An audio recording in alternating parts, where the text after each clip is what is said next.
Assalamualaikum warahmatullahi wabarakatuh. Halo Sobat Muda Mendunia, kita kembali lagi di podcast UMY Talks.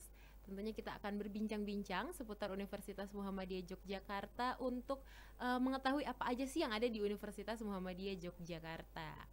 Oke, Sobat Muda Mendunia, kuliah kerja nyata. Siapa sih yang nggak tahu? Ini kan program wajib dari universitas sebagai salah satu syarat untuk selain syarat kelulusan juga masuk ke dalam SKS. Dan KKN ini biasanya dilakukan di desa-desa di seputar wilayah Yogyakarta, wilayah Jawa Tengah, atau bahkan mungkin ke wilayah 3T. Nah, tapi ada satu yang berbeda, yaitu KKN internasional. Penasaran? Sudah hadir bersama dengan saya seorang salah satu peserta dari KKN internasional. Halo. Halo. Assalamualaikum. Waalaikumsalam. Boleh mungkin diperkenalkan dirinya ke Sobat Muda Dunia? Oke, halo semuanya. Perkenalkan, nama aku Patal. Aku internasional program HI angkatan 2019 dan kemarin kebetulan ikut program KKN internasional Davao 2022. Oke. Boleh dong dijelasin KKN internasional Davao itu seperti apa dan di mana sih Davao itu? Oke. Oke. Jadi sebenarnya KKN internasional tuh skemanya sama kayak KKN pada umumnya ya. Kita mengabdi, community empowerment gitu-gitu. Tapi perbedaannya adalah lokasinya. Kalau di KKN internasional berarti tidak di Indonesia. Kebetulan kalau aku itu ada kemarin ke Davao di Filipina. Jadi Davao itu kayak bagian selatannya Pulau Mindanao di Filipina. Selatan berarti dia agak deket ke mana? Indonesia. Iya benar. Di Pulau Laut Sulawesi gitu-gitu ya, di bawah. Nah, kemarin aku di situ KKN-nya, gitu sih. Davao itu kalau nggak salah dengar banyak orang Indonesia. Betul. Bukan orang Indonesia nih, keturunan. Keturunan, betul. Tapi juga banyak orang Indonesia yang sudah punya sertifikat legal sebagai Indonesian citizen gitu. Ada banyak juga di sana. Tapi mereka masih menetap di sana. Betul, tetap menetap di sana. Oke, gimana sih? Apa sih perbedaan yang paling kerasa dari mungkin kamu lihat teman-teman yang KKN reguler, KKN 3T, KKN mandiri? Apa perbedaan yang paling kamu rasakan selain mungkin kalian luar negeri ya? Okay. Kalau pertanyaannya perbedaan, sebenarnya udah jelas kita udah di negara lain. Meskipun Indonesia juga mungkin bahasanya beda-beda juga ya. Jadi mungkin aku mau highlight tentang persamaannya aja sih, kayak mungkin kalau temen-temenku yang di reguler itu misalnya kayak ke dekat UMI kan ada desa-desa, mereka ngebantu ekonomi mereka segala macam. Kalau aku kemarin di Delingo kita membantu mereka promosiin UMKM. Kalau itu? Nah sebenarnya kalau tahun ini dari LPM itu mengkhususkan kita untuk ngebahas atau nge-address permasalahan kebangsaan, jadi identitas nasional, cultural identity, itu yang mau kita address gitu di program-program KKN-nya. Nah kebetulan kemarin untuk KKN Davao, program-program kita itu seputar mengenalkan kembali Indonesia ke masyarakat sana, karena mereka kan kehilangan identitas ya, karena mereka udah lama di Filipina, bahasanya sudah tidak bahasa Indonesia, values yang mereka lakukan sehari-hari juga bukan lagi values orang Indonesia pada umumnya gitu. Sudah ya mereka sudah terfilipinakan. Betul. Oke, berarti permasalahan utamanya adalah permasalahan identitas. Kemudian berarti bentuk pengabdian kalian seperti apa? Betul. Oke. Bentuk pengabdiannya itu tadi lebih ke program-program yang menanamkan kembali nilai-nilai keindonesiaan mereka. Kita mau mengenalkan kembali misalnya kita bikin kelas bahasa Indonesia untuk anak-anak, terus kita bikin juga untuk bagian ekonomi kreatif, kita bikin mendemonstrasikan cara masak-masakan tradisional Indonesia. Jadi itu juga bisa jadi peluang ekonomi untuk ibu-ibu atau bapak-bapak yang ada di sana gitu, untuk memperkenalkan lagi ke masyarakat luas, karena kita kan targetnya masyarakat yang terspesifik ya, di satu desa yang spesifik gitu. Sedangkan masyarakat Indonesia di Filipina Selatan itu banyak tersebar luas gitu. Nah mungkin dengan kita punya tujuan ke satu masyarakat atau desa, mereka nanti bisa bukan mengembangkan sih, lebih ke ngasih tahu masyarakat yang lain tentang knowledge mereka yang mereka dapat gitu. Oke. Seperti itu. Berarti kalian ini membawa misi kebangsaan bisa dibilang. Iya betul. Keren banget, keren. Terus gimana respon masyarakat di sana? Jadi kebetulan karena sebagai informasi, Iya, boleh. UMY itu sudah menyelenggarakan KKN internasional dari tahun 2016 untuk internasional Davao ya. Iya. Nah, dari tahun itu berjalan 3 tahun berturut-turut sampai 2019, 2020-nya tidak berangkat karena COVID. 2020-2021 itu vakum, tidak ada KKN internasional sama sekali, online pun tidak ada. Jadi di 2022-nya ketika ada lagi, respon masyarakat tuh sangat-sangat senang karena akhirnya mereka bisa ketemu lagi dengan saudara mereka sebangsa setanah air. Terus mereka juga sudah apa ya, dari 2016 tuh mereka bilang mereka sangat excited sekali kalau ada orang yang masih memperhatikan mereka. Karena mungkin ini agak kontroversial. Iya, boleh dong digambarin aja gimana sih kondisi mereka tuh di sana. Kan mereka adalah keturunan atau orang-orang Indonesia yang tinggal di sana, menetap di sana. Boleh dong diberikan gambaran. Iya, jadi mungkin agak kontroversial karena apa? Karena dari perspektif masyarakat ya. Ini perspektif mereka lah ya. Betul, perspektif masyarakat akar rumput, mereka bilang kalau pemerintah itu tidak terlalu memperhatikan mereka misalnya di sana. Padahal mereka adalah keturunan Indonesia, bahkan sebagian dari mereka adalah warga Indonesia yang sah gitu. Ketika ada program KKN Davao ini, ketika ada anak-anak yang mendedikasikan waktu dan energi mereka untuk mengabdi kepada mereka, menolong mereka dalam hal apapun, multifaceted kan, layersnya banyak banget yang kita bantu, nggak cuman dari segi ekonomi lah atau apalah, tapi juga emosional. Mereka ternyata butuh bantuan emosional di mana kayak kita tuh diperhatikan, oh kita tuh masih diperhitungkan.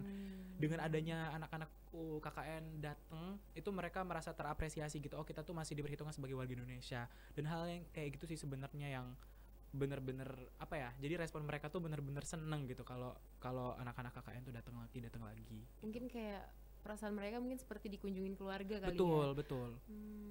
Betul sekali. Keren. Berarti mereka menerima kalian, sangat diterima ya kalian berarti ya. Kita bener-bener itu hangat sekali sih, welcoming mereka ke kita. Kalian di berapa desa? Kalau desa itu kita ada di 4 desa. Satunya di kota, di Davao City. Dari 5 penempatan. Ada di General Santos. Di General Santos itu terbagi dari 2 lagi. 2 desa ya. Terus di Glan, terus di Laensasi. Kalian kemarin kesana bulan berapa dan berapa lama? Kita berangkatnya awal Agustus, pulangnya awal September, jadi 1 bulan. Oh, berarti dapat momen 17 Agustus? Dapat momen 17 Agustus. Nah, itu gimana? Boleh diceritain? Iya, jadi salah satu program kerja kita tuh untuk melaksanakan kegiatan 17 Agustus kan. Cuman ternyata di beberapa daerah, karena ini di luar negeri ya posisinya, di Filipina, jadi tidak bisa mengibarkan bendera. Terus tidak bisa. Berarti apa dong yang dilakukan? Jadi yang pengibaran bendera itu cuma bisa dilakukan di Davao City kan, karena kita punya konsulat jenderal di sana. Jadi tanahnya tanah Indonesia, jadi kita boleh upacara. Sedangkan di daerah lain, termasuk daerahku, aku di Laensasi waktu itu, kita tidak bisa upacara, bisanya cuman penghormatan bendera. Jadi kita melakukan upacara pada umumnya, tapi di skip bagian pengibaran benderanya, cuman untuk penghormatan aja gitu. Oh ya, karena kita juga kan berada di tempat orang. Betul. Ya. Terus selain tadi mengenalkan Indonesia melalui makanan tradisional, terus ngajarin bahasa, apalagi sih yang kalian lakukan di sana? Sebenarnya banyak banget ya, Mbak. Kita itu terbaginya dari ada 3 main project. Kita tuh ekonomi kreatif, art and culture, sama yang kebangsaan tadi ya, yang ngajar-ngajarin. Kita nonton, salah satu contohnya yang banyak banget dapat respon positif itu kita mengajak mereka nonton film nasional, Battle of Surabaya. Jadi kan film animasi ya, jadi banyak banget yang nonton, apalagi anak-anak. Dan itu kayak mereka bener bilang kayak, oh ternyata perjuangan Indonesia tuh kayak gitu yang kayak mereka belajar banyak dari filmnya juga. Terus banyak hal lagi sih Mbak yang kita kerjakan di sana. Kayak misalnya Road to 17 Agustus. Jadi kita kalau 17 Agustus tuh nggak cuman penghormatan bendera aja ya. Jadi seminggu sebelumnya itu kita udah mulai rangkaian acara lomba, 17 Agustus gitu lomba-lomba. Iya, kayak mau mengenalkan kembali ke mereka. Ada loh balap karung, main lomba sendok kelereng gitu-gitu. Makan kerupuk. Tapi mereka tahu nggak sih kalau 17 Agustus itu hari kemerdekaan? Tahu. Mereka tuh sangat terliterasi akan hal-hal seperti ini. Cuman pada praktisnya itu loh yang mereka ya karena nggak tersupport dengan lingkungan kan ya. Mereka bingung juga kali ya. Betul. Itu Simba. Tapi untuk di daerahku di Lionsasi itu perayaan 17 Agustus selalu dilaksanakan tiap tahun. Keren. Terus untuk pendidikannya mereka seperti gimana sih? Nah ini dia.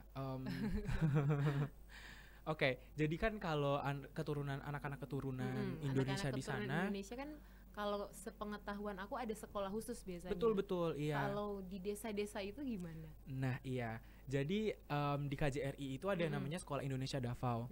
Jadi sekolah itu diperuntukkan untuk anak-anak Indonesia untuk bersekolah dengan sistem pendidikan Indonesia. Tapi permasalahannya adalah warga Indonesia di Davao itu nggak terkonsentrasi yang ada di Davao City aja, tapi juga di berbagai, ya banyak lah gitu, sampai selatan 5 jam 6 jam dari kota Davao tuh masih ada juga orang-orang Indonesia. Nah ini yang nggak bisa diakomodasikan sama Sekolah Indonesia Davao. Terpaksa sebagian banyak dari mereka ya sekolah dengan sistem pendidikan Filipina. Jadi mereka sekolahnya ya dengan pendidikan Filipina, tapi sebagian dari mereka bisa dapat beasiswa atau mereka pergi ke Davao untuk sekolah di Sekolah Indonesia Davao. Kayak gitu sih Mbak. Complicated ya sebenarnya kondisi di sana itu. Complicated banget. Ini harus menjadi perhatian ini. Keren sih kalian, maksudnya bisa dibilang masih muda tapi udah punya, ini kan maksudnya berangkat KKN internasional ini harus ada sentuhan dari hati juga dong.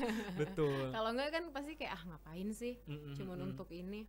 Oke, terus berarti di sana banyak sekali ya kegiatan yang dilakukan. Banyak. Dan warga Indonesianya juga memberikan respon yang positif.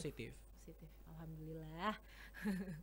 Oke, terus untuk kesan selama di sana apa sih hal yang paling memorable mungkin?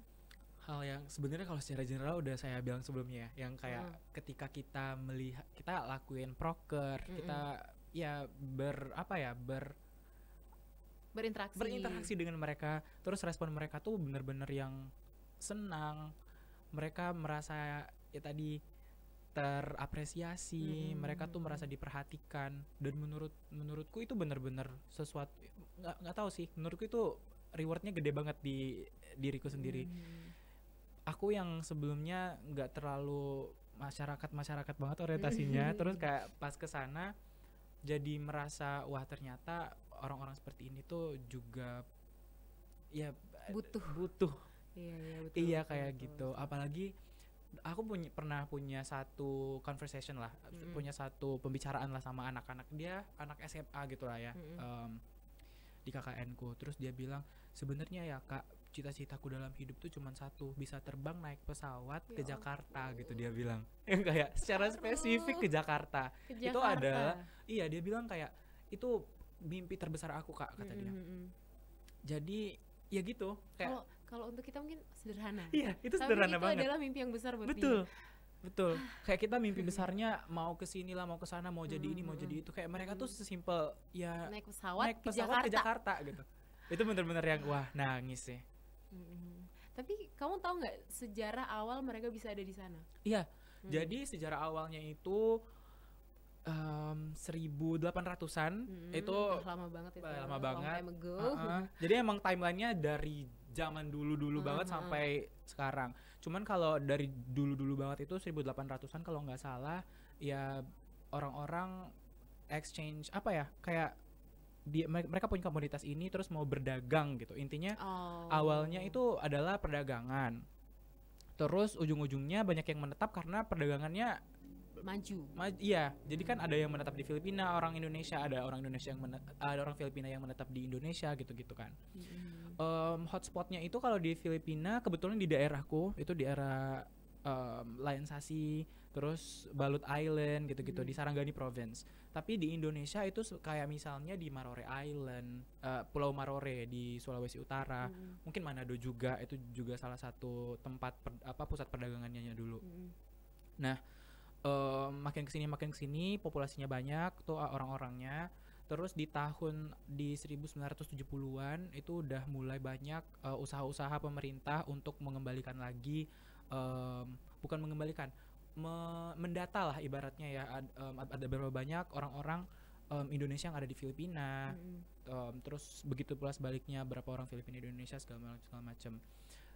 sampai ke sini baru tahun 2010 kemarin kalau nggak salah itu sudah banyak ya warga. Jadi ada term namanya persons of Indonesian descent. Jadi keturunan Indonesia yang nggak jelas nih. Dia sebenarnya warga Filipina atau warga Indonesia. Tapi kalau mereka sudah menjadi warga Indonesia, mereka termnya menjadi registered Indonesian nationals. RIN. Nah di tahun 2010 itu pemerintah Indonesia dalam banyak effortnya ya, diplomasi dan segala macamnya itu menjadikan PID ini jadi RIN. Lumayan banyak sih Mbak, kalau nggak salah itu ada 2000-an masyarakat yang sudah jadi warga Indonesia pada tahun 2010 dan sampai sekarang gitu masih berlanjut programnya. Jadi KJRI Davao City itu berperan besar dalam pengconvertan nationality orang-orang ini. Karena gitu. kasihan juga kalau istilahnya kan gantung ya. Betul. Jadi mereka nggak punya proteksi orang, legal. Orang Indonesia bukan, orang Filipina betul. bukan. Betul. Itu benar-benar kompleks. Jadi implikasinya tuh nggak hanya perlindungan hukum mereka di kedua negara, tapi juga yang kayak akses terhadap ekonomi. Banyak lah hal yang betul. Kalau kita tidak punya nationality kita nggak bisa dapat ya. Nah itu yang mereka rasakan gitu. Tadi kalau kita omongin kesan yang memorable, nah suka duka kamu dan teman-teman mungkin selama proses KKN ini apa aja sih? Sharing dong. Mungkin ini lebih personal ya, karena aku kan di desa sendiri kan ya, maksudnya di Lensasi ada 4 kelompok lain di desa lain, jadi aku kurang tahu juga. Ini untuk khusus desa Lensasi. Iya, jadi kalau aku dukanya dulu deh. Kalau dukanya tuh seumur hidup aku nggak pernah membayangkan kalau bakalan tinggal jadi kita tuh tinggalnya di rumah jemaat, jadi di sebelah gereja gitu. Di sekeliling kita itu kebun kelapa.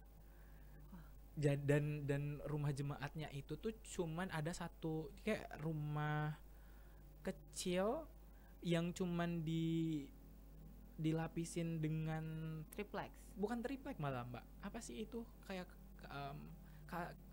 karpet yang dari pohon kelapa itu. Aku nggak tahu itu. Iya. Yang kayak gitu. Tahu. Terus di satu ruangan itu cuma ada pembatas satu dengan kasur yang diteplek di bawah gitu kan. Dan itu langsung open, maksudnya kayak jadi tempat roof itu apa sih atapnya itu langsung kalau hujan misalnya airnya tuh langsung masuk gitu. Iya. Jadi itu pertama kalinya aku nggak pernah membayangkan aku pernah tinggal di tempat seperti itu kan. Terus ya udah itu suka duka, terus juga masalah air. Jadi yang kayak di daerahku ya khususnya itu kita harus beli air. Kalau nggak beli kita harus ke tempat pemompaan air umum untuk satu desa. Dan itu jauh. Berapa orang? Kita 6 orang. 6 orang iya. Wow. Jadi kita harus beli air terus dan kayak balik-balik ke Indonesia itu kayak wah air itu bener-bener berharga. Jadi emang kata orang hemat air tuh bener-bener bisa terrelate gitu kan. Jadi kayak aku harus hemat air. Terus kayak punya kasur di rumah itu jadi beneran yang kayak bersyukur banget. Karena tidur dulu bener-bener merasakan kesusahan gitu-gitu kan. Sekarang punya kasur aja sudah alhamdulillah gitu. Walaupun judulnya KKN internasional mungkin orang bayangin seru banget ke luar negeri. Enggak, itu sama aja sebenarnya. Tapi ternyata sama aja. Atau mungkin malah lebih. Iya, aku hari pertama di sana masuk rumah sakit jam 3 subuh aku masuk UGD. karena udah kebuka kan. Tadi aku udah cerita kebuka kan. Terus ternyata ada serangga yang gigit aku sampai badanku semuanya merah-merah gatal dan itu tuh sampai bikin sesak napas. Jadi aku harus dilarikan ke rumah sakit di hari pertama KKN. Aduh. Padahal judulnya internasional. Tidak sobat muda dunia. Tidak seindah yang dibayangkan. Terus kalau sukanya? Kalau sukanya banyak banget. Ketemu orang-orang itu, ketemu semangat mereka, berbagi cerita, berbagi mimpi. Terus lebih apa ya? Menurutku KKN kemarin itu bener-bener grounding experience bagi aku sendiri. Karena banyak banget hal yang aku baru sadari. Ada banyak hal yang harus aku syukuri gitu dalam hidup. Dan for all this time I took those things for granted gitu. Dan ya emang kita kadang harus kita lalui dulu baru kita bisa sadar. Betul. Oke, terus kebudayaan mereka di sana seperti apa sih? Kebudayaan mereka tuh sebenarnya benar-benar sudah tercampur dengan budaya Filipina. Tapi itu hebatnya ya, Mbak. Mereka tuh merasa kalau ditanya ya, mereka tuh orang mana? Mereka tuh selalu jawab mereka orang Indonesia.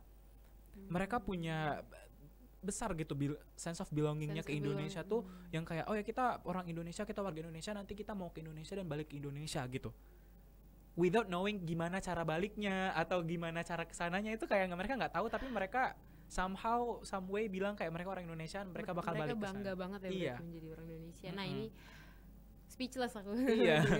Benar-benar luar biasa sekali. Oke. Iya. Gue bingung mau ngomong apa. Keren banget ya berarti orang-orang di sana sense of belongingnya, walaupun ya pada faktanya mereka sulit untuk pulang. Iya. Betul. Oke, terus tadi kamu udah cerita banyak banget soal KKN internasional, KKN Davao khususnya. Mungkin ada teman-teman sobat muda mendunia yang mau join, itu gimana sih? Oke. Gimana sih kamu bisa tergabung ke komunitas ya berarti jadinya ya? Mungkin bisa dibilang seperti itu. Gimana kamu bisa tergabung? Jadi mungkin aku mau cerita dulu kalau dari tahun 2016 sampai 2019 itu diorganisir oleh program hubungan internasional UMY. Tapi khusus tahun 2022 dan mungkin tahun selanjutnya itu sudah diorganisir oleh Lembaga Pengembangan Masyarakat LPM-nya UMY. Nah mungkin kalau teman-teman mau mencari info tentang KKN internasional di tahun-tahun berikutnya, silahkan ke sosial medianya LPM, KKN UMY dan teman-temannya. Cuman kalau kalian mungkin mau lihat ke update dari kita juga, kita punya Instagram namanya KKN Davao. Ya. Terus kalau caranya gimana? Sebenarnya simple, caranya daftar ke LPM, lengkapi persyaratannya, terus sign up SIM KKN di UMY. Kalau udah nanti ada sesi interview. Nanti kalau berkasnya lolos nanti diinterview sama LPM. Terus kalau lolos nanti kita udah jadi anggota, terus nanti tinggal perancangan program kerja dan lain-lain. Sebenarnya nggak ada syarat-syarat khusus dari kalian? Mungkin TOEFL sih syaratnya yang karena untuk komunikasi berbeda dari program reguler. Selebihnya sama karena sudah diorganisir sama LPM, Mbak. Berarti nggak sulit juga sebenarnya ya? Nggak terlalu sulit ya. Yang penting mungkin punya panggilan hati. Betul. Kalau kamu sendiri kenapa pengen ikut KKN Davao? Sebenarnya kenapa? Karena menurutku sebagai anak HI ya, ini perspektifnya sebagai anak HI, aku benar tertarik kenapa ada orang Indonesia di sana menetap terus dengan kondisi hidup yang status yang nggak jelas, kondisi gitu-gitu. Hidup yang ya bisa dibilang kurang memadai. Kok bisa ada apa? Nah, dulu aku tuh pengen banget nyari tahu alasannya kenapa ada seperti itu dan lain-lain. Terus selain itu emang aku suka ke luar negeri lah ya ibaratnya. Kayak sebagai anak HI pada umumnya. Iya, sebagai anak HI pada umumnya pengen aja gitu merasakan negara baru dan lain-lainnya. Jadi ya itu kenapa sih? Kenapa milih KKN Davao? Keren banget. Nah, tadi banyak sekali cerita yang mungkin kalau aku pribadi tadi dengar cerita kamu terharu sih, kayak berarti aku beruntung banget dong jadi walaupun kadang aku suka ngeluh juga. Nah, dari cerita-cerita itu, dari pengalaman kamu pribadi mungkin atau mungkin pengalaman secara kelompok, apa nilai yang bisa kamu ambil? Ada nggak sih satu maksudnya setelah kamu dari situ ada nggak sih satu hal yang akhirnya kamu sadari? Itu sih bersyukur. Kita satu kelompok tuh bener-bener realisasinya bener-bener pokoknya tertonjok lah, kita tuh banyak-banyak di sana dan tertampar tertonjok gitu. Iya itu, dan semua teman-teman juga kita udah sharing gitu kan sebenarnya takeaway-nya apa selama ini, terus kalian merasain apa, ya itu mereka bilang bener-bener bisa bersyukur lebih baik lagi, lebih bisa menghargai hidup, bagaimana kita bisa hidup di momennya gitu. Gitu-gitu sih. Itulah sobat muda dunia ya, kita harus banyak-banyak bersyukur. Mungkin kita merasa hidup kita masih banyak kurangnya, tapi masih banyak yang lebih. Betul. Walaupun mungkin di atas langit masih ada langit, tapi di bawah kita juga masih ada. Iya, betul. Harus banyak-banyak bersyukur ya. Aduh, ya ampun. Keren banget sih kalian. Terima kasih. Oke, mungkin terakhir deh, pesan buat mungkin penerus kalian. Oke. Apa sih pesannya? Apa ya pesannya untuk penerus? Mungkin untuk penerus KKN Internasional Davao di tahun-tahun selanjutnya, tolong lanjutkan perjuangan kita untuk mendampingi, memberikan perhatian kepada warga negara Indonesia yang ada di luar sana, saudara-saudara kita. Karena mereka tuh bilangnya kita keluarga loh, Mbak. Bukan tamu. Bukan tamu, kita keluarga kata mereka. Jadi untuk KKN Internasional Davao tahun-tahun selanjutnya, silahkan lanjutkan perjuangan kita untuk taking care of our family di sana gitu. Iya, berarti mereka kalian masih keep in contact? Masih. Apalagi sama anak-anaknya ya. Keren banget, sobat muda-mudia. Mungkin ada yang mau melanjutkan perjuangan teman-teman KKN Davao, mendapatkan keluarga baru, taking care of, memperhatikan keluarga. Kita ngomongnya keluarga kita di Filipina. Boleh lo langsung daftar aja di KKN Davao, nanti IG-nya aku tulisin deh di description. Betul. Oke, itu aja mungkin fatal yang bisa kita obrolin. Apresiasi setinggi-tingginya untuk kalian yang sudah mengabdi di keluarga kita yang ada jauh di sana.